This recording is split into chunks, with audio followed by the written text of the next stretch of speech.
Whenever there is, a certain degree of volatility in the markets, you find people taking cover in the pharmaceutical space. You've got Sameer Kamath, CFO at Motilal Oswal Financial Services, joining us this afternoon to review the quarterly performance from Motilal Oswal, which has been a fantastic one, if I can use that adjective. Mr. Kamath, thank you for joining us. I must apologize for some of the technical issues that we faced in facilitating this interview, so appreciate your patience very much. Let's get straight to it. We were listening to Mr. Ramdev Agarwal a short while ago. My pleasure.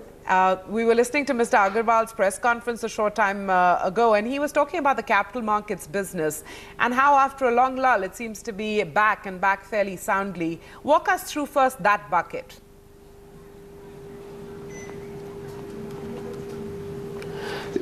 See, this business has seen good traction in this quarter, largely driven by the fact that retail volumes themselves shot up to about 35% sequentially.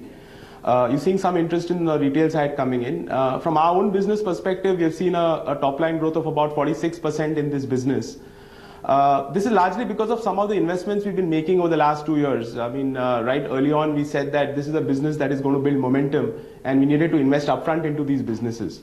So in terms of the manpower on the ground, in terms of technology, in terms of leveraging our distribution for third-party products, all of those initiatives were taken early on, and some of those are bearing fruit to us, where not only are we gaining market share, but we're also seeing a huge operating leverage in terms of the profit growth in this business. Absolutely, which brings me to the next sort of segment, which is the asset management. And there too, the revenues, delivering strong growth. What are some of the factors that have played out to deliver that kind of revenue growth in the second quarter? See, AMC businesses, that's something that we've been building methodically over the period. Our specific focus has been to be positioned as equity specialists with our QGLP investment philosophy, which has delivered a stellar performance over the last several years. That focus helped us grow our AUM from about 1,500 crores a couple of years back to 15,000 crores, which is almost a 10x growth in 2 years.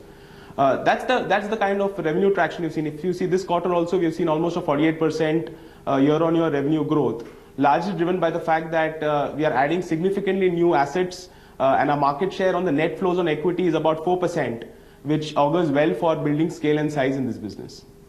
Okay, and the housing finance segment, it's a relatively nascent business. If you're looking at it from a Motilal Oswal perspective, it's relatively nascent, certainly.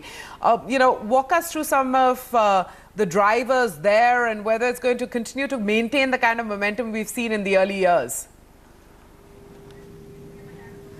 Sure.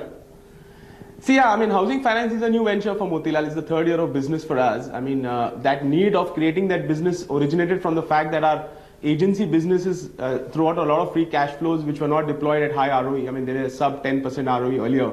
And housing finance, especially on the affordable housing side, was a great opportunity for us to, create a high quality business and spruce up our overall ROE for the group. Having said that, I think the focus, again, I think the power of focus of, again, affordable housing, focusing on 10 lakh ticket size loans, going deep into existing territories and then branching out to new states have given us this kind of sustainable growth. All the operating parameters have remained pretty strong despite the size and scale of this business ramping up significantly. Our AUM as of 30th of September stood at about 3,000 crores, which is a big jump over last year, and our revenue growth has been almost 200% plus on a year-on-year basis. So as we expand the distribution footprint, we are present in across 74 cities as of now. We intend to scale that up. At the beginning of the year, we are about 50 cities. So that's clearly spanning out well. And we would see that this growth, at least in the initial phase, is sustainable till it reaches a critical mass. And then you'll land up seeing more industry average growth rates once you have penetrated the hinterland. What is the level of, distribution footprint expansion that we should expect in, say, the next 4 quarters when it comes to Aspire?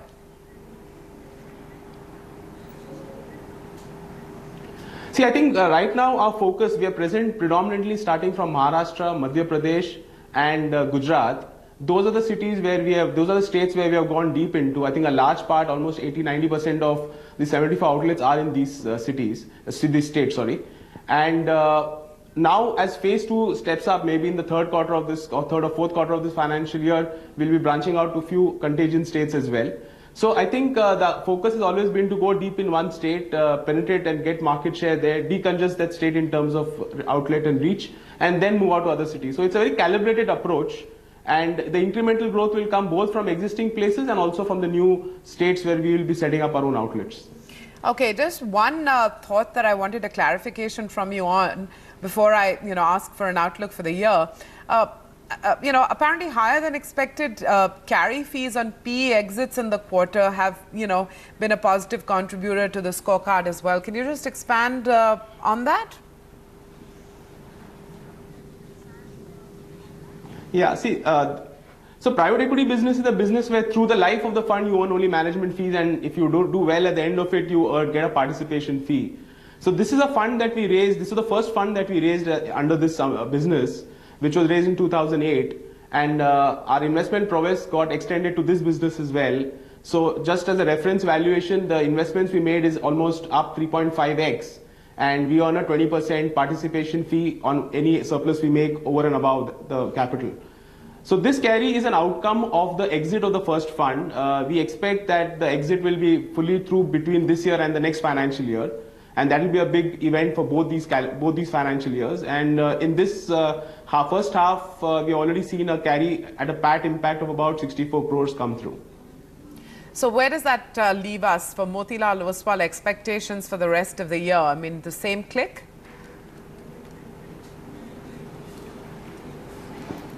See, I think we have gradually moved from a single line of business which did well. I mean, if I just give you a reference point from 2004 to 2008, when we were only a capital markets player, the market cycle plus our own initiatives gave us a 10x growth.